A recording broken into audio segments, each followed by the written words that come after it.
ሱማማም ያለምንም ክፍያና ምንም አይነት ጉዳት ሳይደርስበት ነብዩ ሰለላሁ ዐለይሂ ወሰለም ነፃ አድርገው ስለለቀቁት በጣም ተገረመ። ከመዲና ወጥቶ ብዙም ሳይርቅ የጉድጓድ ውሃን አገኘ። እዛው ጋርም ወረደና መተጣጠብ ጀመረ።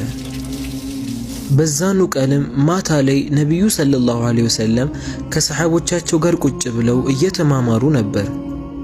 ሱማማም ወደ መስጂድ ገብቶ ነብዩ ሰለላሁ ዐለይሂ ወሰለም ሲመለከታቸው ወደ እሳቸው ጠጋለና ከአላህ ውጪ የሚመለክ አምላክ የሌለ መሆኑንና እርሶም የአላህ መላእክተኛ መሆናችሁን እመሰክራለሁ ብሎ እዛው አመነ። ነብዩም ሰለላሁ ዐለይሂ ወሰለም አላህ ሱብሓነሁ ወተዓላ እስልምናን ባንተ ላይ ከፍ ስላደረገው ለአላህ ምስጋና የተገባው ይሁን፣ ለመስለም ምንድነው የገፋፋህ ብለው ጠየቁት። ሱማማም የእርሶ ጥኑ ስነ ምግባርና ባልደረቦችህም ለኔ የዋሉልኝ መልካም ውለታ ነው አላቸው። ነብዩም ለጥቀው ታዲያ መጀመሪያ ለምን አልሰለምክም ብለው ጠየቁት። ሰዎች ሱማማ የሰለመው ፈርቶ ነው እንዳይሉ ነው። ለዛ ነው በራሴ ፍላጎትና ምርጫ የተመለስኩት። ስራዬን ለአላህ ብዬ ጥርት አድርጌ እሰራለሁ፣ እስልምናዬንም ግልጽ አድርጋለሁ አላቸው። ነብዩም ሰለላሁ ዐለይሂ ወሰለም አሁን ልብህ ለእስልምና ሰፍቷልን አሉት። ሱማማም መጀመሪያ ወላሂ እንዳንተ ፊት እኔ ጋር የተጠላ አልነበረም። አሁን ግን ከማንኛውም ፊት የበለጠ ያንተ ፊት እኔ ጋር የተወደደ ነው። መጀመሪያ ካንተ ዲን የበለጠ እኔ ጋር የተጠላ አልነበረም። አሁን ግን እንዳንተ ዲን እኔ ጋር የተወደደ የለም። እንዳንተ ሀገርም እኔ ጋር የተጠላ አልነበረም። አሁን ግን እንዳንተ ሀገር እኔ ጋር የተወደደ የለም። ካንተ ሰሐቦች ብዙዎችን ገድያለሁ። ያ ረሱላላህ ንገሩኝ፣ ምንድነው እኔ ላይ ያለብኝ አላቸው። ነብዩም ሰለላሁ ዐለይሂ ወሰለም ምንም የለብህም አንተ ሱማማ፣ እስልምና እኮ ያለፈውን ወንጀል ያብሳል አሉት። በዚህ ሰዓትም ሱማማ ወላሂ እኔ ከዚህ በኋላ ነፍሴንም ሰይፌንም ንብረቴንም የአላህን ዲን በመርዳት ላይ አውለዋለሁ አላቸው።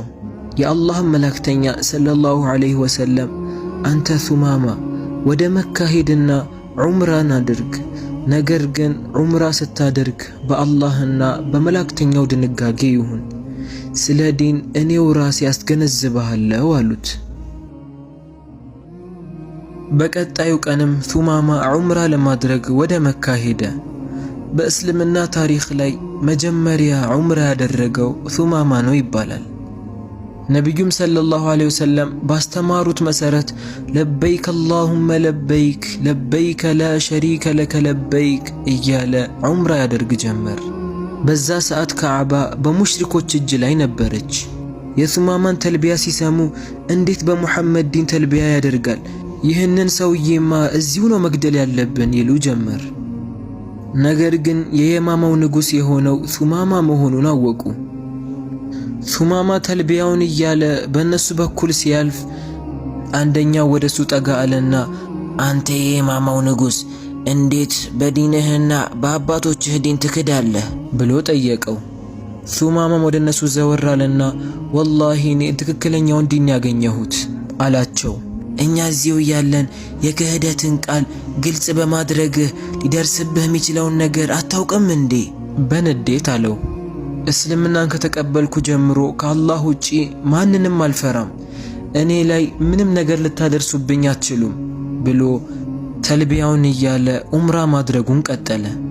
ሙሽሪኮቹ እሱ ላይ ምንም ነገር ማድረስ እንደማይችሉበት አውቀዋል። ምክንያቱም ለቁረይሽ የሚመጣው የቀለብ አይነት ከየማማ ነው። ስለዚህ እሱን ከገደሉት ህዝቦቹ ይህንን ባወቁ ጊዜ እነሱን ይበቀሏቸዋል። ሱማማ ከሰለመ በኋላ ወደ ህዝቦቹ ተመልሶ ጥሪ ያደረገላቸው። የየማማ አብዛኛውም ህዝብ እስልምናን ተቀበለ። ለሙሽሪኮችም ይሰጣቸው የነበረውንም ቀለብ ሙሉ ለሙሉ አቆመው። አላህ ሱብሓነሁ ወተዓላ መልካም ስራውን ይውደድለት።